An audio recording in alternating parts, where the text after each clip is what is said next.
Welcome to our session, The Resource-Based View. My name is Professor Dr. Mario Glowig.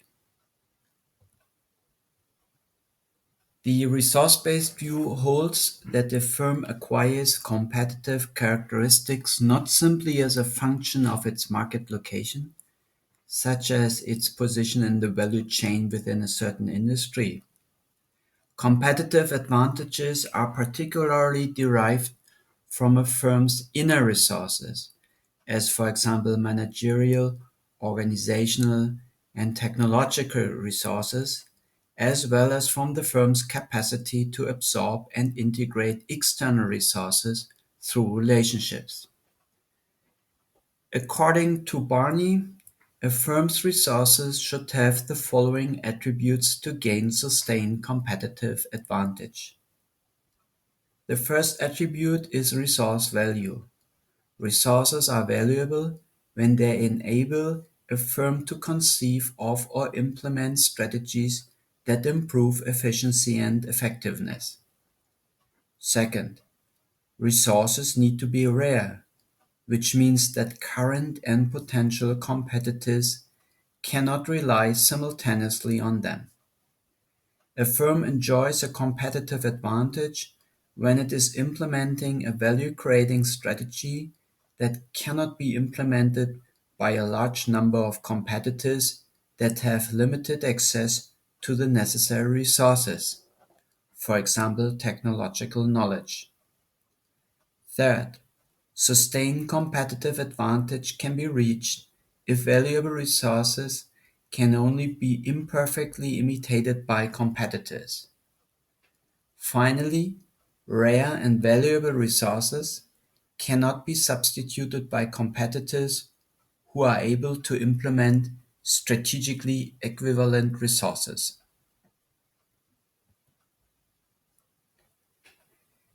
The assumption that more knowledge would be likely to improve the efficiency and profitability of the firm acts as an incentive to acquire new knowledge and shape the scope and direction in the firm's search for knowledge inside and outside its own organization.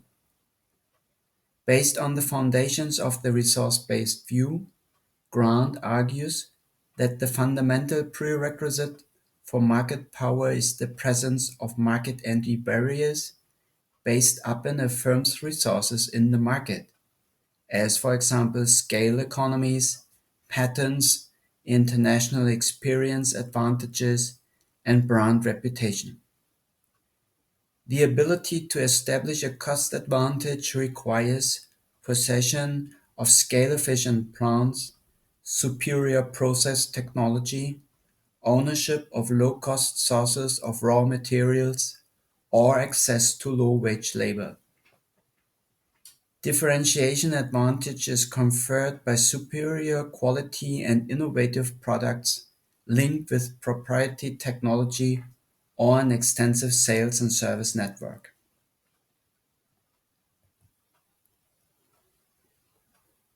The resource-based view perceives the firm as a unique bundle of idiosyncratic resources and capabilities where the primary task of management is to maximize value through the optimal deployment of existing resources and capabilities. In line with the resource-based view, particular fostering of the knowledge resource is of vital importance in order to gain competitive advantage for the firm. Grant describes knowing how as tacit knowledge and knowing about facts and theories as explicit knowledge.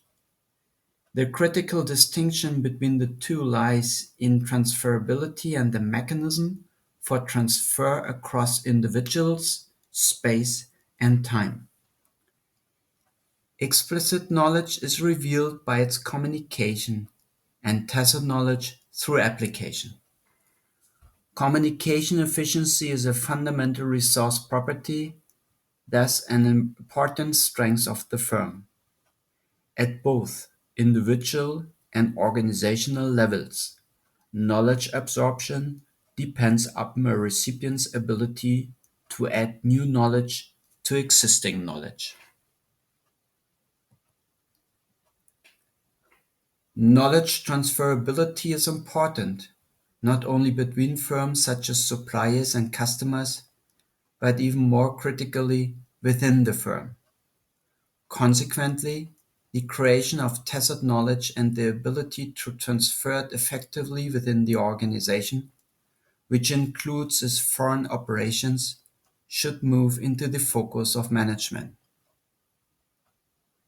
Transmission capacity is defined as the ability of a firm or the relevant business unit within it to articulate uses of its own knowledge, access the needs and capabilities of the potential recipient thereof, and transmit knowledge in a way that allows it to be used in another location of the firm's organization, at home or abroad. The resource interaction in the coupling and matching of internal and external network process affects knowledge transfer efficiency and, finally, has a vital impact on the firm's overall business performance.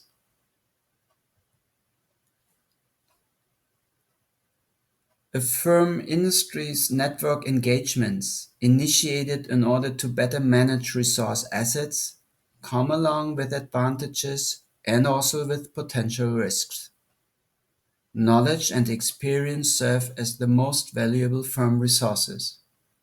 Protection of these resources from imitation by securing intellectual property rights, as for example patents, copyrights, and trademarks, is of interest but, naturally, has limits. The choice of market entry mode affects the protection of strategic knowledge.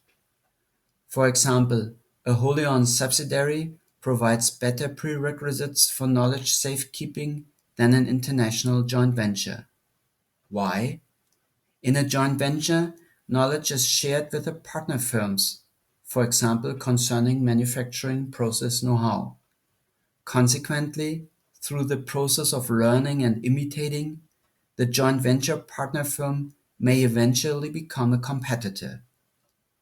Protection of intellectual property is always a challenge, and the key is to be faster than the competition if a leading technology firm wants to keep its competitors at bay. Innovators with advanced technological and managerial knowledge resources have to adapt their market entry concepts carefully and intelligently and should think twice when deciding with whom in the market to form a long-term partnership, such as an international joint venture. Matthews analyzed international activities examining the cases of incumbents. Incumbents are firms that are already established in the worldwide market, and international latecomers, those with delayed global market entry. Latecomers are firms that delay their global market entry relative to the majority of their competitors. They use the benefits of their network relationships, which are a valuable resource, and help them overcome market entry barriers such as limited knowledge about international markets, suppliers, and customers. Learning from network partners allows a rapid substitution for less developed inner resources and experience. Thus, international latecomers or small or medium-sized firms can leverage advantages from the incumbents, for example, through long-term partnerships. Within the global economy, international latecomers can more readily build their global operations by linking up with existing players than was possible in the past.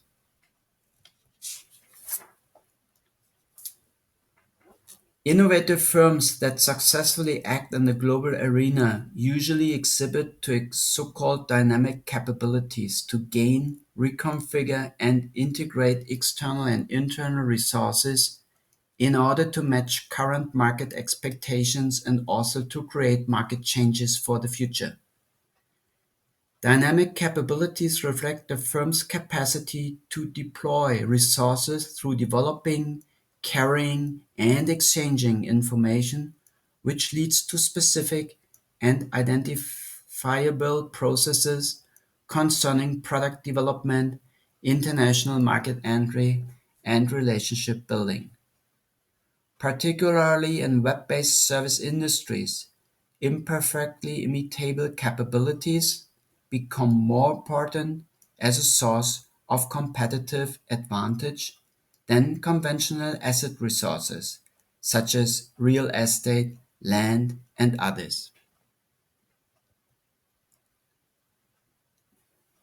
In stable markets where changes are predictable, dynamic capabilities rely on existing knowledge, and the learning process is limited to organizing and assembling resources as a consequence of market changes.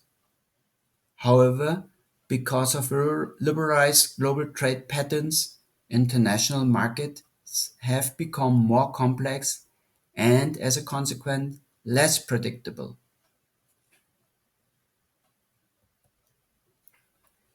Based on the resource-based view grounding, TEAS highlights a firm's ability to achieve new forms of competitive advantage, necessary in turbulent and uncertain markets, as dynamic capabilities, and mentions two key aspects related to this. First, the term dynamic refers to the capacity to renew competencies as to achieve congruence with a changing business environment. Certain innovative responses are required when time to market decisions are crucial, the rate of technological change is rapid, and the nature of future competition and markets is difficult to determine. All these elements are valid in order to characterize the high technology industries and their competitive market environments.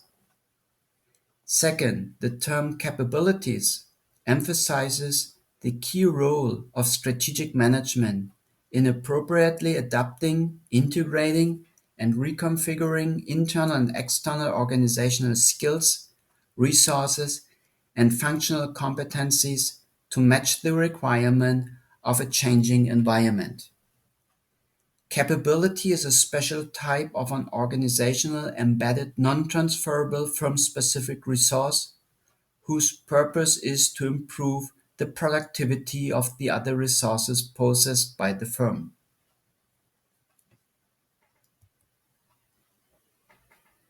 Successful players in the global marketplace are firms that can demonstrate timely responsiveness and rapid and flexible product innovation, coupled with a management capability to effectively coordinate and redeploy internal and external competencies.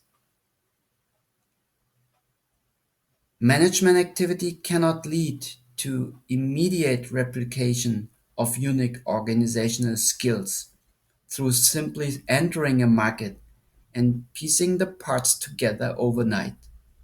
Replication takes time, and the replication of best practices always may be elusive. The potentials for firm capabilities are understood in terms of organization structures and managerial processes that support productive activity. Dynamic markets force firms to react within the shortest possible time period to changing business situations and so to renew competencies in order to respond innovatively in the market.